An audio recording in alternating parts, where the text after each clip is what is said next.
The Gossip of Valley View. By Lucy Maud Montgomery. It was the 1st of April, and Julius Barrett, aged 14, perched on his father's gatepost, watched ruefully the low descending sun, and counted that day lost. He had not succeeded in fooling a single person, although he had tried repeatedly. One and all, old and young, of his intended victims had been too wary for Julius. Hence, Julius was disgusted and ready for anything in the way of a stratagem or a spoil. The Barrett gatepost topped the highest hill in Valley View. Julius could see the entire settlement, from young Thomas Everett's farm, a mile to the west, to Adelia Williams's weather-grey little house on a moonrise slope to the east. He was gazing moodily down the muddy road when Dan Chester, homeward bound from the post office, came riding sloppily along on his grey mare and pulled up by the Barrett gate to hand a paper to Julius. Dan was a young man who took life and himself very seriously. He seldom smiled, never joked, and had a Washingtonian reputation for veracity. Dan had never told a conscious falsehood in his life, he never even exaggerated. Julius, beholding Dan's solemn face, was seized with a perfectly irresistible desire to fool him.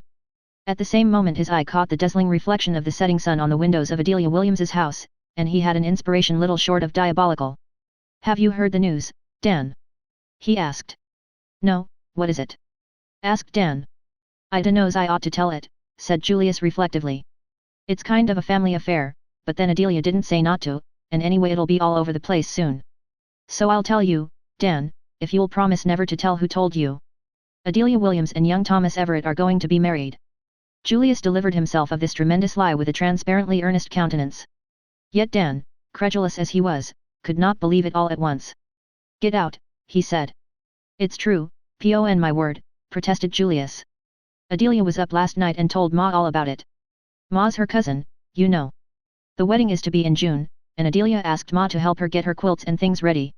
Julius reeled all this off so glibly that Dan finally believed the story, despite the fact that the people thus coupled together in prospective matrimony were the very last people in Valley View who could have been expected to marry each other. Young Thomas was a confirmed bachelor of 50, and Adelia Williams was 40, they were not supposed to be even well acquainted, as the Everetts and the Williamses had never been very friendly, although no open feud existed between them. Nevertheless, in view of Julius's circumstantial statements, the amazing news must be true, and Dan was instantly agog to carry it further. Julius watched Dan and the grey mare out of sight, fairly writhing with ecstasy. Oh, but Dan had been easy. The story would be all over Valley View in 24 hours. Julius laughed until he came near to falling off the gatepost. At this point Julius and Danny drop out of our story, and young Thomas enters. It was 2 days later when young Thomas heard that he was to be married to Adelia Williams in June. Eben Clark, the blacksmith, told him when he went to the forge to get his horse shod. Young Thomas laughed his big jolly laugh. Valley View gossip had been marrying him off for the last 30 years, although never before to Adelia Williams. "It's news to me," he said tolerantly. Eben grinned broadly. "Ah, you can't bluff it off like that, Tom," he said. "The news came too straight this time." "Well, I was glad to hear it, although I was mighty surprised. I never thought of you and Adelia. But she's a fine little woman and will make you a capital wife." Young Thomas grunted and drove away. He had a good deal of business to do that day, involving calls at various places, the store for molasses, the mill for flour, Jim Bentley's for seed grain, the doctor's for toothache drops for his housekeeper, the post office for mail, and at each and every place he was joked about his approaching marriage. In the end it rather annoyed young Thomas. He drove home at last in what was for him something of a temper. How on earth had that fool story started? With such detailed circumstantiality of rugs and quilts, too? Adelia Williams must be going to marry somebody, and the Valley View gossips, unable to locate the man, had guessed young Thomas. When he reached home, tired, mud-bespattered, and hungry, his housekeeper, who was also his hired man's wife, asked him if it was true that he was going to be married. Young Thomas, taking in at a glance the ill-prepared, half-cold supper on the table, felt more annoyed than ever, and said it wasn't, with a strong expression, not quite an oath, for young Thomas never swore, unless swearing be as much a matter of intonation as of words. Mrs. Dunn sighed, patted her swelled face, and said she was sorry, she had hoped it was true, for her man had decided to go west. They were to go in a month's time. Young Thomas sat down to his supper with the prospect of having to look up another housekeeper and hired man before planning to destroy his appetite. Next day, 3 people who came to see young Thomas on business congratulated him on his approaching marriage. Young Thomas, who had recovered his usual good humor, merely laughed. There was no use in being too earnest in denial, he thought. He knew that his unusual fit of petulance with his housekeeper had only convinced her that the story was true. It would die away in time, as other similar stories had died, he thought. Valley View gossip was imaginative. Young Thomas looked rather serious, however, when the minister and his wife called that evening and referred to the report. Young Thomas gravely said that it was unfounded. The minister looked graver still and said he was sorry, he had hoped it was true. His wife glanced significantly about young Thomas's big, untidy sitting room, where there were cobwebs on the ceiling and fluff in the corners and dust on the mopboard, and said nothing, but looked volumes. "Dang it all," said young Thomas, as they drove away, "they'll marry me yet in spite of myself." The gossip made him think about Adelia Williams. He had never thought about her before, he was barely acquainted with her. Now he remembered that she was a plump, jolly-looking little woman, noted for being a good housekeeper. Then young Thomas groaned, remembering that he must start out looking for a housekeeper soon, and housekeepers were not easily found, as young Thomas had discovered several times since his mother's death 10 years before. Next Sunday in church young Thomas looked at Adelia Williams. He caught Adelia looking at him. Adelia blushed and looked guiltily away. "Dang it all," reflected young Thomas, forgetting that he was in church. "I suppose she has heard that fool story too. I'd like to know the person who started it, man or woman, I'd punch their head." Nevertheless, young Thomas went on looking at Adelia by fits and starts, although he did not again catch Adelia looking at him. He noticed that she had round rosy cheeks and twinkling brown eyes.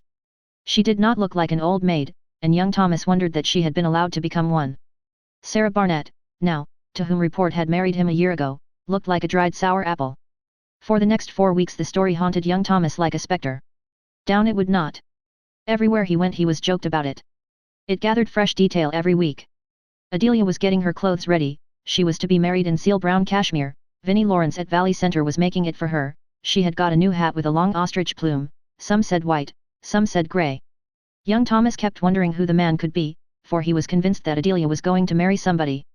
More than that, once he caught himself wondering enviously. Adelia was a nice-looking woman, and he had not so far heard of any probable housekeeper.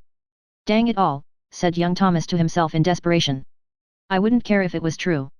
His married sister from Carlisle heard the story and came over to investigate. Young Thomas denied it shortly, and his sister scolded. She had devoutly hoped it was true, she said, and it would have been a great weight off her mind.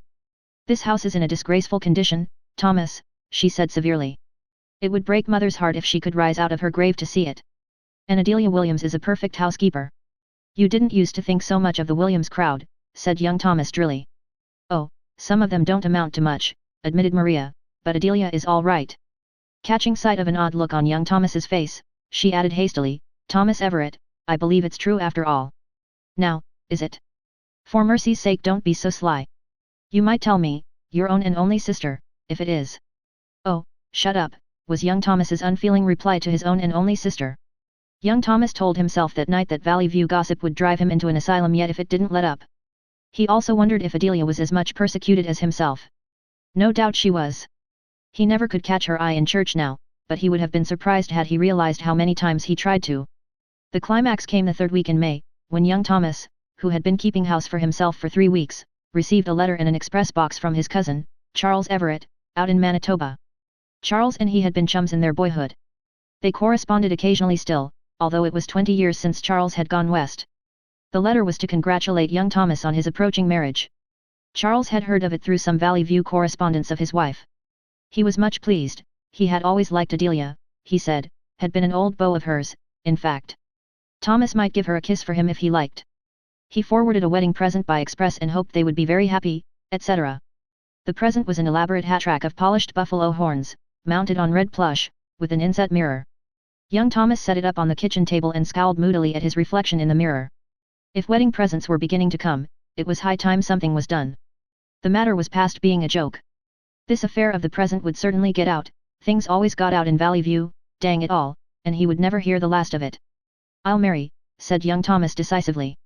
"If Adelia Williams won't have me, I'll marry the first woman who will, if it's Sarah Barnett herself." Young Thomas shaved and put on his Sunday suit. As soon as it was safely dark, he hied him away to Adelia Williams. He felt very doubtful about his reception, but the remembrance of the twinkle in Adelia's brown eyes comforted him. She looked like a woman who had a sense of humor, she might not take him, but she would not feel offended or insulted because he asked her. "Dang it all, though, I hope she will take me," said young Thomas. "I'm in for getting married now and no mistake. And I can't get Adelia out of my head. I've been thinking of her steady ever since that confounded gossip began." When he knocked at Adelia's door he discovered that his face was wet with perspiration. Adelia opened the door and started when she saw him, then she turned very red and stiffly asked him in. Young Thomas went in and sat down, wondering if all men felt so horribly uncomfortable when they went courting. Adelia stooped low over the wood box to put a stick of wood in the stove, for the May evening was chilly. Her shoulders were shaking, the shaking grew worse. Suddenly Adelia laughed hysterically and, sitting down on the wood box, continued to laugh. Young Thomas eyed her with a friendly grin. "Oh, do excuse me," gasped poor Adelia, wiping tears from her eyes. "This is dreadful, I didn't mean to laugh, I don't know why I'm laughing, but I can't help it." She laughed helplessly again. Young Thomas laughed too. His embarrassment vanished in the mellowness of that laughter. Presently Adelia composed herself and removed from the wood box to a chair, but there was still a suspicious twitching about the corners of her mouth. "I suppose," said young Thomas, determined to have it over with before the ice could form again, "I suppose, Adelia, you've heard the story that's been going about you and me of late." Adelia nodded. "I've been persecuted to the verge of insanity with it," she said. "Every soul I've seen has tormented me about it, and people have written me about it. I've denied it till I was black in the face, but nobody believed me. I can't find out how it started. I hope you believe, Mr. Everett, that it couldn't possibly have arisen from anything I said. I've felt dreadfully worried for fear you might think it did. I heard that my cousin, Lucilla Barrett, said I told her, but Lucilla vowed to me that she never said such a thing or even dreamed of it. I've felt dreadful bad over the whole affair. I even gave up the idea of making a quilt after a lovely new pattern I've got because they made such a talk about my brown dress. I've been kind of supposing that you must be going to marry somebody, and folks just guessed it was me," said young Thomas. He said it anxiously. "No, I'm not going to be married to anybody," said Adelia with a laugh, taking up her knitting. "I'm glad of that," said young Thomas gravely. "I mean," he hastened to add, seeing the look of astonishment on Adelia's face, "that I'm glad there isn't any other man because I want you myself, Adelia." Adelia laid down her knitting and blushed crimson. But she looked at young Thomas squarely and reproachfully. "You needn't think you are bound to say that because of the gossip, Mr. Everett," she said quietly. "Oh, I don't," said young Thomas earnestly. "But the truth is, the story set me to thinking about you, and from that I got to wishing it was true, honest, I did. I couldn't get you out of my head, and at last I didn't want to. It just seemed to me that you were the very woman for me if you'd only take me. Will you, Adelia? I've got a good farm and house, and I'll try to make you happy." It was not a very romantic wooing, perhaps. But Adelia was 40 and had never been a romantic little body even in the heyday of youth. She was a practical woman, and young Thomas was a fine-looking man of his age with abundance of worldly goods. Besides, she liked him, and the gossip had made her think a good deal about him of late. Indeed, in a moment of candor she had owned to herself the very last Sunday in church that she wouldn't mind if the story were true. I'll think of it," she said. This was practically an acceptance, and young Thomas so understood it. Without loss of time he crossed the kitchen, sat down beside Adelia, and put his arms about her plump waist. "Here's a kiss Charlie sent me to give you," he said, giving it.